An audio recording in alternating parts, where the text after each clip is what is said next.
नमस्कार पुणेकर. नमस्कार. पुण्यात आल्यावर एक वेगळीच एनर्जी मिळते आणि मी एक खास का सांगते ना तुम्हा सगळ्यांना असं आणखी प्लीज करायला नाही, पण खरंच बिकॉज शेवटच्या 1.5 महिन्यापासून मी घरी बसले होते. माझ्या पायाचं ऑपरेशन झालं होतं आणि गुडघ्याचं. तर त्यामुळे जेव्हा 3 महिने घरी होते ना तेव्हा ऑफकोर्स मी घरी बसून असतात, बेडरिडन असतात, सो अशा वेळेला खूप निगेटिव्ह विचार येतात, तुम्ही डल फील करता. आणि जेव्हा मला कळलं की ही आपली इतकी छान इव्हेंट होणार आहे, माझं यायचं सगळ्यात जास्त रिझन हेच होतं की इथे आल्यावर एक पॉझिटिव्ह एनर्जी मिळेल तुमच्या सगळ्यांकडनं मला. आणि तुम्हा सगळ्यांना म्हणजे तुमची एवढी प्रगती बघून मला स्वतःला पण एक वेगळ्या पद्धतीचा जोश येईल. सो सगळ्यात पहिले तर NMBचे सर्व कार्यकर्ता जे मेन आहेत, सर्व आपण म्हणू त्यांना प्लीज तुम्ही स्टेजवर या.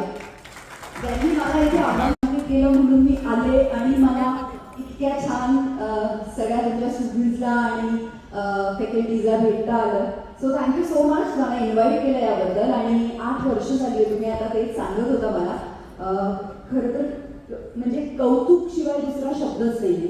कारण ना मी आता एक अभिनेत्री म्हणून जेव्हा दुसऱ्या शहरात किंवा दुसऱ्या राज्यात दुसऱ्या देशात जाते, कधीतरी कुठे अवॉर्ड फंक्शनसाठी येणार ना, तर तिथे गेल्यावर ना आत्ताच एक 4-5 महिने आधी एक अवॉर्ड फंक्शनसाठी दुबईला गेले होते, जिथे महाराष्ट्रातले उद्योजक होते त्यांचे अवॉर्ड होते. तर ते बघून ना मला खरंच असं अंगाला काटा आला आणि असं वाटलं की आपल्याला असं वाटतं की महाराष्ट्रीयन लोक बिझनेस करत नाही का, ते जास्त पुढे येत नाही, ते नेहमी एम्प्लॉई म्हणून मागे असतात आणि कामच करतात. पण तुम्ही खरंच एक उदाहरण आहात. सो त्यांच्यासाठी ॲक्च्युली जोरदार टाळ्या. आणि त्यांचं काम बघून 8 वर्ष झाली तुमच्या कंपनीला, IT कंपनीला, आणि आज या स्टुडंट्स इथे तुमचे सगळे आय एम शुअर तुमच्या सरांची प्रगती बघायला तुम्ही सगळे इथे आले आहात. आणि तुम्हाला पण एक अवॉर्ड मिळणार आहे, राईट? 8 वर्ष झाली त्याबद्दल. सो तुमच्या सगळ्यांचे खूप कौतुक. Congratulations to everyone here. आणि थँक्यू अगेन, थँक्यू मला इन्व्हाइट केलं याबद्दल. थँक्यू.